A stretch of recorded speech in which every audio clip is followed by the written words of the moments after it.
savez, après son discours du mois de septembre aux États-Unis, les partisans du CNRD, ou en tout cas ceux qui croient encore à son combat, ont eu des arguments pour dire, par exemple, non, c'était pas le lieu le mieux approprié, et ici, c'est un problème guinéen, il n'en avait pas besoin. Cette fois-ci, il leur donne des fils à retordre. Parce qu'à mon avis, le discours qu'on nous a servi, le discours qu'il nous a servi, j'insiste, je ne crois pas que ce soit un discours proposé par quelqu'un d'autre. Je lis la position, en fait, ça reflète la position actuelle du colonel Mamadi Doumbouya par rapport à la transition.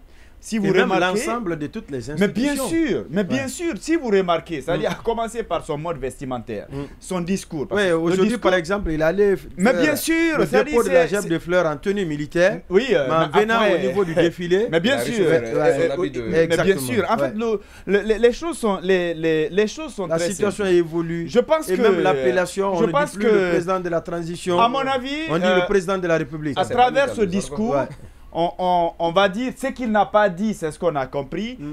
On doit savoir que le colonel s'est adressé cette fois-ci aux Guinéens. C'est-à-dire, le message, il est clair. Désormais, la charte qui définit ou qui encadre la gestion de la transition n'est plus d'actualité. Ses engagements de départ, aujourd'hui, il n'a même pas envie de revenir sur ça parce qu'il pense que la situation a évolué.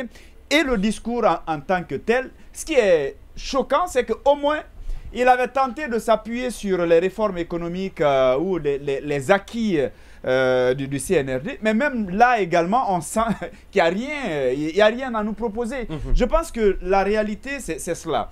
Quand vous avez beaucoup de questions à répondre et vous n'avez pas de réponse exacte, ou tout au moins les réponses que vous avez, vous ne voulez pas mettre ça à la place publique, ça devient compliqué. C'est-à-dire qu'il voulait parler pour parler parce que c'était nécessaire qu'il parle. Mais je pense qu'on aurait dû lui proposer une autre solution qui consistait simplement à venir parler, par exemple, des acquis de l'indépendance. C'est-à-dire, il va passer plus de temps à parler de nos devanciers, des héros, le combat qu'ils ont mené. Après, il va venir parler des acquis, c'est-à-dire de 58 à maintenant où nous sommes. Il pouvait peut-être se focaliser sur ça et après, ses partisans vont dire non, il est resté focus sur l'aspect historique de notre indépendance. C'est pourquoi il n'a pas parlé de la transition. Mais malheureusement, ça n'a été ni l'un ni l'autre. Donc ça a été, à mon avis, je vais dire, c'est un discours qui est inquiétant. Un discours qui nous amène désormais à se poser la question, qu'est-ce que le colonel veut véritablement? Même si on va dire que c'est à travers ce discours, il y a un coin de voile qui a été levé, on est convaincu désormais que les choses ont évolué.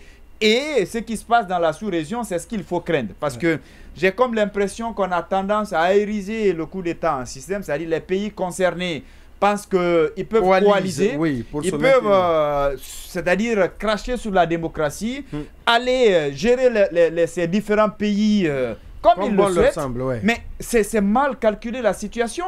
Damiba, à quel moment il a été évincé? C'est quand il pensait qu'il était véritablement président même du Burkina Faso. Et puis tranquillement on a géré sa situation sans que ça ne crée assez de problèmes.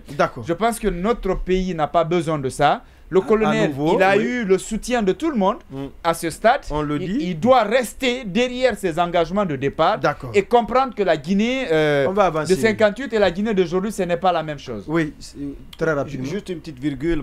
Il disait qu'il n'est pas certain que le discours a été imposé au colonel Mamadi Doumbouya. C'est peut-être, j'imagine qu'il partage le contenu, mais quand vous avez observé le président lire ce discours, vous vous rendez compte qu'il n'a pas eu le temps de se l'approprier. Il n'était pas à l'aise. Il a souligné dans son édito aujourd'hui, il n'y avait pas la gestuelle. Contrairement à ce qui s'est passé à New York, il était, on va dire, hyper braqué sur le discours. Parce très concentré. Exactement. Vous vous rendiez compte qu'il craignait peut-être de ne pas dire exactement ce qui est parce qu'il n'a pas eu le temps. Exactement. Parce qu'il n'a pas eu le temps de se l'approprier. Donc ça donne l'impression que ce n'est pas nécessairement lui qui l'a rédigé, parce que quand on a rédigé un discours, c'est facto, on se l'approprie. Donc on le lui a donné, mais il n'a pas eu le temps de suffisamment le répéter. Ça m'étonnerait. On avance. Moi j'ai un problème avec le décor. Parce que c'est trop facile. La tête derrière laquelle... Je ne suis pas d'accord avec ça. Mais vous le laissez terminer, je vous donne la parole. Ce que Sanso dit est très facile, c'est au niveau du palais du peuple. Mais je pense que ça a été érigé en en hommage aux gens qui sont tombés lors de l'agression 70 avec les armes, ceux qui sont au niveau du palais. Je ne sais pas quel est le message qu'ils ont voulu envoyer, mais je me dis qu'il y a un problème. Il y a mise en scène. D'accord. Non. Oui, vous dites que vous n'êtes pas d'accord. Non, là, je ne suis pas d'accord. Ouais. En tout cas, il ne me dira pas que c'est hier, juste quelques heures avant. Il a reçu son discours. Avant son passage à la RTZ qu'on lui a donné le discours. Non. Et je sais que c'est quelqu'un qui va demander son discours plus tôt. Ouais. Et même dès après New York, il aurait certainement, les gens sont mis à la tâche au travail, à la rédaction de ce discours-là. Et il leur a donné les grandes lignes. Ils ont discuté des grandes lignes. Ouais. Et donc, c'est un discours dont le contenu doit être partagé par le colonel. Non, ça, je n'ai pas dit le contraire. Hein. C'est l'assimilation. Non, je dis c'est l'appropriation. Non, c'est différent. C'est deux styles différents. C'est-à-dire, là, à New York, c'est une première pour lui. Non, c'est plutôt de préparation. En raison de l'enjeu. Voilà. Mais ici, le discours, il s'adresse ça renvoie à sa population. Là, ça renvoie à l'image de quelqu'un qui est rigoureux, qui est inflexible, qui est irréductible. On va progresser, quelqu'un si vous le permettez. qui veut foncer on va et qui ne veut pas abdiquer. Et donc, c'est ça, justement. C'est bien celle du